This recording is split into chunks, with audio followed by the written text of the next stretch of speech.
Myron's bedroom night. The flickering light from a dying candle dances across a cluttered floor. Comic books, dusty old survival manuals. A walkie-talkie hums low on static. Myron lies on his back in a sleeping bag, headphones in, face pale with focus. A voice leaks faintly from the tape. Player on his chest. Gravelly, haunted. It sounds like a confession. The forest remembers. It knows where you stepped. It knows what you read, and once it hears your name, it never forgets. Myron's eyes widen. Suddenly, static. The candle flutters violently. Small town edge, day. Caden and Keenan are kicking gravel down a dirt road. Summer heat buzzes. Birds chirp. All is normal.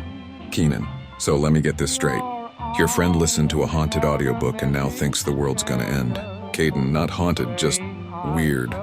Creepy. The guy was talking about this hospital in the woods.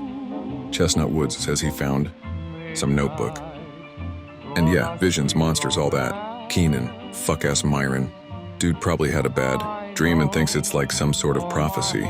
They laugh, but the unease lingers. Myron's basement, night.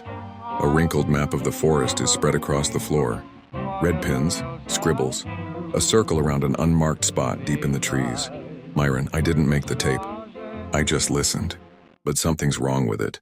Every time I play it, it's different. It changes. Caden, changes how? Myron, the narrator knows things. About me, about us, about what we're going to do. Myron holds up the walkie-talkies. Myron can't. If you go, I need to guide you. I've seen parts of it already. The trail. The building. What's waiting down there? Caden and Keenan make fun of the idea that the woods are being haunted by some building and tell Myron that they will go to the woods at night and put his nightmares to rest. Myron just looks at them, doesn't answer. Later that night, Myron's bedroom, 214M. The sleeping bag is empty.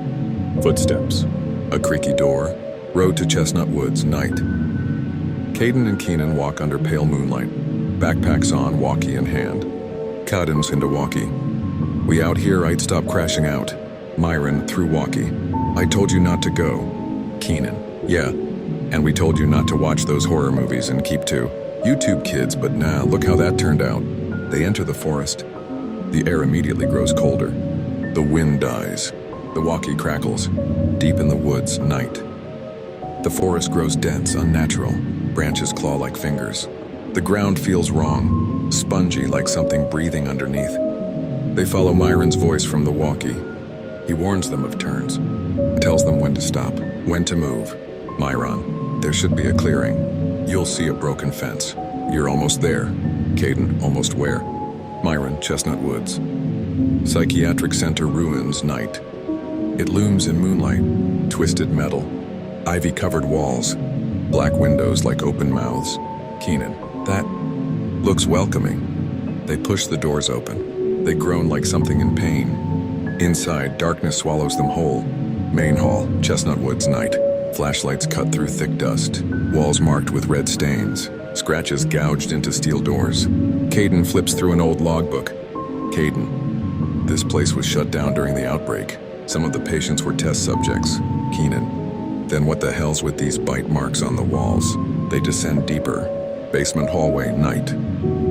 Pipes hiss. Lights flicker from dead bulbs. They find a room full of old papers. Documents scattered across the floor.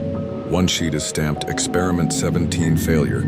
Another shows a body mid-mutation. Bones splitting outward. Caden, they were trying to cure the virus. Keenan, no, they were trying to clone Myron. Something creaks in the hallway. Caden raises the walkie. Caden, Myron, we're not alone down here. Myron, I know. Observation chamber, night. Bodies line the room, mangled, melted. One is still twitching, barely. Caden approaches. The body clutches something. A notebook, old burned at the corners, but still intact. He opens it. Inside, the writing begins normal, clinical, then devolves. Symbols, spirals, the phrase, "It was not a virus. It was a voice." And we answered. Keenan, shaky. This guy didn't die from infection. He became something else. Suddenly, whomp! The building shakes. Outside explosions. Chestnut Woods burning night. The sky glows orange. Helicopters roar overhead. Napalm drops in waves. Trees explode into flame. Caden and Keenan burst through the front doors, coughing, blinking through the smoke. Soldiers rush forward, shouting commands. Soldier, drop the bag. Hands up. You're coming with us. Caden refuses to let go of the notebook. The forest screams. Not the fire. Not the wind. Something deeper. Something rising. Tree line, same moment. Myron, watching from a ridge, covers his mouth. In the fire below, a shape climbs out of the earth, taller than any human, veins like burning roots, a face that shifts constantly.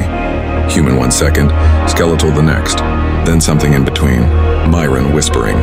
You read the notebook. The walkie crackles. But it's not Caden, not Keenan, not a soldier. It's the voice from the G-Day tape. The final experiment is awake. The memory has been fed. Now the forest will